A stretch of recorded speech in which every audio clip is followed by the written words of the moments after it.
Occasion ఏదైనా location ఎక్కడైనా తెలుగువారి వేడుక అంటే ఆలివ్ మిఠాయి ఉండాల్సిందే. ఆంధ్రప్రదేశ్ ప్రభుత్వం మరో నూతన విమానాశ్రయాన్ని ఏర్పాటు చేయడానికి పనులు చకచకా పూర్తి చేస్తోంది. గతంలో వినిపించినట్టుగా కుప్పం విమానాశ్రయమా, అనంతపురం విమానాశ్రయమా, ఒంగోలు విమానాశ్రయమా అనుకుంటారా? ఇవేవీ కాదు. నాగార్జున సాగర్‌లో కొత్త విమానాశ్రయానికి సంబంధించినటువంటి ప్రణాళికని శరవేగంగా రాష్ట్ర ప్రభుత్వం ముందుకు తీసుకెళ్తుంది. గత జనవరి మాసంలో కేంద్ర ప్రభుత్వం నుంచి పౌర విమానయాన శాఖ అధికార బృందం, అలానే ఎయిర్‌పోర్ట్స్ అథారిటీ ఆఫ్ ఇండియాకి సంబంధించినటువంటి ప్రతినిధుల బృందం. ఈ 2 బృందాలు కూడా అక్కడ పర్యటించినాయి. ప్రస్తుతం ఎయిర్ స్ట్రిప్ ఒకటి నాగార్జున సాగర్‌లో పనిచేస్తూ ఉంది. ఈ విషయం చాలా తక్కువ మందికి తెలుసు. అక్కడ పైలట్ ట్రైనింగ్ స్కూల్ కూడా ఒకటి రన్ అవుతున్నట్టు సంకేతాలున్నాయి. అక్కడి నుంచి అవసరాన్ని బట్టి విమానాలు చిన్న చిన్న విమానాలకి ట్రైనింగ్‌కి సంబంధించినటువంటి విమానాల రాకపోకలకు మాత్రమే ఈ ఎయిర్ స్ట్రిప్ ఉపయోగిస్తున్నారు. కానీ దీన్ని ఇప్పుడు పూర్తి స్థాయి విమానాశ్రయంగా అభివృద్ధి చేయాలని రాష్ట్ర ప్రభుత్వం భావిస్తుంది. నిజంగా నాగార్జున సాగర్ ప్రాంతంలో అంతటి అవకాశాలు ఉన్నాయా? ఈ అంశాన్ని ఒకసారి విశ్లేషించేటువంటి ప్రయత్నం చేద్దాం. నాగార్జున సాగర్ అనగానే అందరికీ గుర్తుకొచ్చేది అక్కడ ఉన్నటువంటి బౌద్ధరామ క్షేత్రం. అది ప్రపంచ ప్రఖ్యాత బౌద్ధరామ క్షేత్రం. అలానే నాగార్జున సాగర్ డ్యామ్. ఇది ఆంధ్రప్రదేశ్, తెలంగాణ రాష్ట్రాల్లో వ్యవసాయానికి జీవనాడి లాంటిది. అలాంటి ప్రాంతంలో ఒక ఎయిర్ స్ట్రిప్ ఇప్పటికే డెవలప్ అయి ఉంది. ఈ ఎయిర్ స్ట్రిప్‌లో training jets, pilot training jets మాత్రమే పనిచేస్తూ ఉన్నాయి. సో, అయినా గాని దీన్ని పూర్తి స్థాయిలో విస్తరించాలనుకోవడానికి కారణం ఏంటి? ఒక్కసారి మనం విశ్లేషించేటువంటి ప్రయత్నం చేద్దాం. రాష్ట్ర ప్రభుత్వం దీన్ని ఒక స్పెషల్ ఫోకస్ ఎజెండాగా ఎందుకు ఎంచుకుంది? ఒకసారి విశ్లేషించేటువంటి ప్రయత్నం చేద్దాం. ఇది మన నాగార్జున సాగర్‌కి సంబంధించినటువంటి లొకేషన్ ఉన్న విమానాశ్రయం అంటే ఎయిర్ స్ట్రిప్ ఇది. అయితే సాధారణంగా దేశాల సరిహద్దుల్లో క్షిపణుల్ని పెడతారు. ఆ దేశం మీద, ఈ దేశం మీద వేయడానికి అవసరాన్ని బట్టి చూసుకునేటువంటి ఒక ప్రణాళికగా మనం చూస్తాం. కానీ ఆంధ్రప్రదేశ్ ముఖ్యమంత్రి చంద్రబాబు నాయుడు గారు మాత్రం రాష్ట్రాల సరిహద్దుల్లో విమానాశ్రయాలు పెడుతున్నారు. ఎందుకంటే రాష్ట్రాల సరిహద్దుల్లో సరిహద్దు ప్రాంతాలని ఆయా రాష్ట్రాలు ముఖ్యంగా రాజధాని పైన పెట్టినంత ఫోకస్ ఈ సరిహద్దు ప్రాంతాలపైన పెట్టదు కాబట్టి దాన్ని ఒక అడ్వాంటేజ్‌గా మలుచుకుంటే ఆంధ్రప్రదేశ్ శివారు ప్రాంతాలు అభివృద్ధి చెందుతాయి అనేటువంటి ఒక ఆలోచన చేశారు. ఈ క్రమంలోనే కుప్పంలో ఈ కొసన ఉండేటువంటి ప్రాంతం కుప్పం. ఇక్కడ ఒక విమానాశ్రయం పెట్టాలనుకున్నారు. ఇక్కడ మీరు మ్యాప్‌లో చూస్తే గనుక చెన్నై నుంచి బెంగుళూరు స్ట్రెయిట్ లైన్ చూస్తే కూడా కుప్పం నడి మధ్యలో ఉన్నటువంటి ప్రాంతం. అందుకనే కుప్పంలో విమానాశ్రయాన్ని పెట్టడం అనేది కలిసి వస్తుందని చెప్పిన ఆలోచన ఏపీ సీఎం చేశారు. అదే క్రమంలో శ్రీకాకుళం అంచున పెట్టేటువంటి ఒక విమానాశ్రయం కూడా ఇటు ఒరిస్సా, ఆంధ్రప్రదేశ్ సరిహద్దుల్లో ఉండేటువంటి ప్రాంతాల్లో డెవలప్‌మెంట్‌కి బీజం వేస్తుందని భావిస్తున్నారు. అదే తరహాలో ఆంధ్ర, తెలంగాణ సరిహద్దుల్లో నాగార్జున సాగర్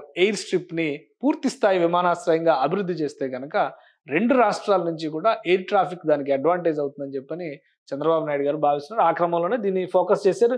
ఇది ఒక్క ఆంధ్రప్రదేశ్‌లో మాత్రమే జరుగుతుంది అనుకుంటే పొరపాటు. ఎందుకంటే తెలంగాణ కూడా సేమ్ ప్లాన్ అప్లై చేస్తుంది. ఇప్పుడు మామనూరు ఎయిర్‌పోర్ట్ వరంగల్‌లో క్లియరెన్స్ వచ్చింది.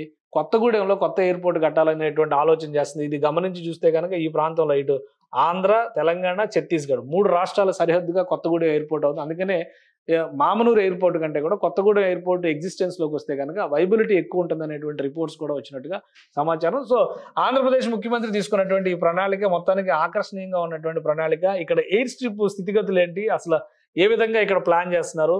అలానే అధికారుల పరిశీలనలో తేలినటువంటి అంశాలు ఏంటి? ఇది ఖచ్చితంగా సరిహద్దు ప్రాంతం. ఈ బ్లూ లైన్ కనిపిస్తుందంతా కూడా సరిహద్దు ప్రాంతం. జస్ట్ ఒక కొసన మాత్రమే ఉంది. ఇది మొత్తం ఈ గ్రీన్ ప్లేస్ అంతా కూడా నాగార్జున సాగర్ రిజర్వాయర్, నాగార్జున సాగర్ జలాశయం.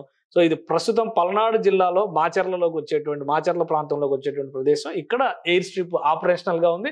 ఈ ప్రాంతాన్ని విజయపురి సౌత్ అని చెప్పని అంటారు. విజయపురి నార్త్ వచ్చేసి తెలంగాణ ప్రాంతంలో ఉంది. ఈ హిల్ కాలనీ, ఇక్కడ నాగార్జునపేట ఇట్లాంటివన్నీ కూడా అప్పుడు నాగార్జున సాగర్ కన్‌స్ట్రక్షన్ కోసం సెటిల్ అయినటువంటి కాలనీలు, ఉద్యోగులకు సంబంధించినటువంటి కాలనీస్ అక్కడ ఉన్నాయి. మనం ఇంకొంచెం జూమ్ చేసి చూస్తే కూడా ఇక్కడ ఒక క్లియర్ పిక్చర్ మనకు కనిపిస్తూ ఉంటుంది. ఎందుకంటే ఆ క్లియర్ పిక్చర్‌లో నాగార్జున సాగర్ నిడివిని మనం ఈజీగా అర్థం చేసుకోవచ్చు. ఇది నాగార్జున సాగర్ డ్యామ్ చాలా చిన్నది. 2 రాష్ట్రాల మధ్య సరిహద్దు. ఇగో ఇక్కడ కట్ పెట్టారు కదా! ఇది గూగుల్ ఇచ్చినటువంటి మ్యాప్ ప్రకారం ఇది తెలంగాణ పార్ట్, ఇది Andhra part. So, Vijayapuri south ఇక్కడ విజయపురి సౌత్, విజయపురి నార్త్ ఇటు ఉంది. ఈ ఎయిర్ స్ట్రిప్ ఈ కోతవేటు దూరంలో ఉందన్నమాట. అందుకనే ఇక్కడ అంతర్జాతీయ బౌద్ధరామ క్షేత్రం అనేటువంటి గౌరవం ఒకవైపు, ఒక బ్రహ్మాండమైనటువంటి రిజర్వాయర్ జలాశయం ఉన్నటువంటి నేపథ్యంలో సూపర్‌గా టూరిజంకి అడ్వాంటేజ్ ఇచ్చేటువంటి, బూస్టింగ్ ఇచ్చేటువంటి ప్రదేశం అనేటువంటి అంచనా మరొక వైపు. ఇంకో వైపు నుంచి చూస్తే ఈ చుట్టుపక్కల ప్రాంతాలన్నింటిలో ఎక్కడా కూడా ఇంత ఎయిర్‌పోర్ట్ ఫీజిబిలిటీ ఉండేటువంటి ప్రదేశం లేదు. సరిహద్దు ప్రాంతాలకి అడ్వాంటేజ్ వస్తుంది. ఈ ప్రాంతాల్లో పండేటువంటి పంటలను కానీ ఎయిర్ కార్గోల్ని ఎంకరేజ్ చేసేటువంటి ఉద్దేశంతో కేంద్ర ప్రభుత్వం ఈ మధ్య ఈ కార్గో ఏవియేషన్ పైన ఎక్కువ ఫోకస్ పెట్టింది. ఆ క్రమంలోనే నాగార్జున సాగర్ ఎయిర్ స్ట్రిప్ పైన ఆంధ్రప్రదేశ్ ప్రభుత్వం కూడా ప్రత్యేకమైనటువంటి శ్రద్ధ కనబరుస్తుంది. ఈ క్రమంలో ఇక్కడ చూసినప్పుడు మొత్తంగా ఫీజిబిలిటీ స్టడీ దాదాపుగా కంప్లీట్ అయినట్టుగా సమాచారం వస్తుంది. ఆ సమాచారాన్ని మనం ఒకసారి దృష్టిలో పెట్టుకొని చూస్తే కనుక ఇక్కడ 4 ప్రాంతాల్లో క్లియర్ గా భూసేకరణ జరిగేటువంటి అవకాశం కనిపిస్తుంది. విజయపురి సౌత్ ఈ ప్రాంతం నుంచి చూస్తే ఇక్కడ పశువేముల, తర్వాత నాగులవరం, మరొక ప్రదేశం చింతల తండ అనేటువంటి ప్రదేశం ఉంది. ఈ 4 ప్రాంతాల మధ్యలో నుంచే భూసేకరణ జరిగేటువంటి అవకాశాలు ఉన్నాయనేటువంటి సమాచారం వస్తుంది. ఎందుకంటే ఇటువైపుకు వెళ్ళడానికి అవకాశం లేదు. ఇదంతా కూడా డ్యాము రిజర్వాయర్ ఉన్నది కాబట్టి ఇటువైపు విస్తరించడానికి అవకాశం ఉంది. 1670 ఎకరాల భూముల్ని గుర్తించారు అధికారులు. ఈ 1670 ఎకరాల భూములు సేకరించాల్సిన ఇక్కడ చిన్న ఎయిర్ స్ట్రిప్ మాత్రమే ఉంది. ఇది ఈ రెడ్ మార్క్ ఉన్నది ఎయిర్ స్ట్రిప్, అది మనం వేసిన మార్కింగ్ కాదు, అది గూగుల్ వేసినటువంటి మార్కింగ్. సో ఈ చుట్టుపక్కల 1670 ఎకరాలు సరిహద్దుల్ని ఫ్రీజ్ చేసేటువంటి పనిలో ప్రస్తుతం అధికార యంత్రాంగం నిమగ్నమైంది. ఎన్ని ఎకరాలు ఎంతవరకు కావాలి, సరిహద్దులు ఏ విధంగా ఉండాలనేటువంటి విషయం పైన అధికారులు ఫోకస్ పెడుతున్నారు.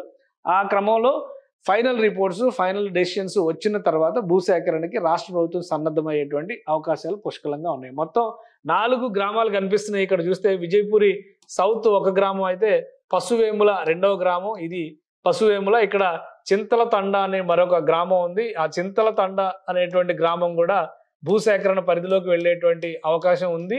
అలానే నాగులవరం అనేటువంటి ఊరు, ఇది 4వ ప్రదేశం. మొత్తం ఈ 4 ప్రాంతాల మధ్యలోనే భూసేకరణ జరుగుతుంది. ఇక్కడ నుంచి గమనించి చూస్తే కనుక ఎత్తిపోతల అనేటువంటి టూరిజం స్పాట్ కూడా ఈ ప్రాంతానికి చాలా దగ్గరగా ఉంది. సో అంటే నాగార్జున సాగర్ దర్శనానికి వెళ్ళాలనుకున్న వాళ్ళకి అందరికి కూడా ఇది ఒక అనువైనటువంటి ప్రాంతంగా మనం చూడాల్సి ఉంటుంది. ఎప్పుడో శతాబ్దాల క్రితం ఆచార్య నాగార్జునుడు విశ్వవిద్యాలయం నడిపినటువంటి ప్రాంతం ఇది. చైనా నుంచి యాత్రికులు వచ్చి, విద్యార్థులు వచ్చి ఇక్కడ చదువుకుని అభ్యాసం చేసినటువంటి సంస్కారం ఉంది. వరల్డ్ హెరిటేజ్ సైట్స్ లో కూడా చాలా ప్రముఖమైనటువంటి బుద్ధిస్ట్ హెరిటేజ్ సైట్స్ లో చాలా ప్రముఖమైనటువంటి స్థానం పొందినటువంటి ప్రాంతం ఇది. ఈ అంశాలన్నింటినీ కూడా దృష్టిలో పెట్టుకొని రాష్ట్ర ప్రభుత్వం పూర్తి స్థాయి ఎయిర్ స్ట్రిప్ ని ఇక్కడ డెవలప్ చేస్తే పర్యాటకంగా ఆ ప్రాంతానికి ఉన్నటువంటి అవసరాల రీత్యా, అలానే కార్గో ఎయిర్ ట్రాఫిక్ రీత్యా సరిహద్దుల్లో ఉన్నటువంటి ప్రాంతం కాబట్టి 2 రాష్ట్రాల నుంచి గుంటూరుకు వెళ్ళేటువంటి ప్రజలు కావచ్చు, అటు నల్గొండకు వెళ్ళేటువంటి ప్రజలకు కూడా ఇది సమీప ప్రాంతం అవుతుంది. కాబట్టి లోకల్ ట్రావెల్కి, అంటే స్థానికంగా జరిగేటువంటి ఎయిర్ ట్రావెల్కి ఇది ఒక అనువైనటువంటి ప్రదేశం అవుతుందని ఆంధ్రప్రదేశ్ ప్రభుత్వం భావిస్తుంది. అందుకనే దీనిపైన సర్వే జరిగింది, అంతా కూడా సమగ్రంగా కంప్లీట్ అయింది. 1670 ఎకరాల భూసేకరణకి రాష్ట్ర ప్రభుత్వం సన్నద్ధం అవుతుంది. అధికారులు ఫైనల్ బౌండరీస్ని ఫ్రీజ్ చేసి, బహుశా ఈ పాటికే వాళ్ళు ఫ్రీజ్ చేసి ఇచ్చేసి ఉండొచ్చు, కాకపోతే అఫీషియల్గా లీక్ చేయరు కాబట్టి అఫీషియల్గా వచ్చే వరకు వెయిట్ చేయాల్సిందే. మనం బయటకు వస్తున్నటువంటి సమాచారం ప్రకారం చూస్తే ఈ 4 ప్రాంతాల మధ్యలోనే భూసేకరణ జరుగుతుంది. అతి త్వరలోనే రాష్ట్ర ప్రభుత్వం నాగార్జున సాగర్ ఎయిర్పోర్ట్కు సంబంధించి ఒక అప్డేట్ ఇస్తుంది. ఎందుకంటే అధికారులు ఇచ్చిన నివేదిక ఆధారంగా రాష్ట్ర ప్రభుత్వం ఫస్ట్ నిర్ణయం తీసుకుంటుంది. దాని ప్రకారం అక్కడ భూసేకరణ ప్రక్రియకు సంబంధించి నోటిఫికేషన్ ఇవ్వడము, గ్రామ సభలు నిర్వహించడం, స్థానిక ప్రజలతో మమేకమై మాట్లాడడము, వాళ్ళకి ఇవ్వబోయేటువంటి పునరావాస ప్యాకేజ్, ఇవన్నీ డిస్కషన్ అయిన తర్వాత భూసేకరణ ప్రక్రియ మొదలవుతుంది. ఒక ఎయిర్ కార్గో నడిపేందుకు కావాల్సినటువంటి విమానాలు రాకపోకలకు, ఎందుకంటే ఆల్రెడీ ఎయిర్ స్ట్రిప్ ఉంది కాబట్టి దాన్ని విస్తరించడానికి కావాల్సిన ప్రణాళికను రెడీ చేసుకుంటారు. ఇక ప్రయాణికుల రాకపోకలకు అనుగుణంగా ఒక టెర్మినల్ని నిర్మిస్తారు. అక్కడ ఉండేటువంటి అవసరాలకు అనుగుణంగా రాబోయేటువంటి భవిష్యత్తులో అది ఎలా డెవలప్ అవుతుంది అనేది భవిష్యత్ తరాల చేతిలో ఉండేటువంటి అంశం అవుతుంది. కాబట్టి రాష్ట్ర ప్రభుత్వం ఇమీడియట్ గా నాగార్జున సాగర్ ఎయిర్పోర్ట్ పైన కసరత్తు మొదలు పెట్టడానికి అవకాశాలు పుష్కలంగా కనిపిస్తున్నాయి. సుమన్ టీవీలో మీ పర్సనల్ అండ్ బిజినెస్ ప్రమోషన్స్ కోసం కింది నెంబర్ కి కాంటాక్ట్ చేయండి.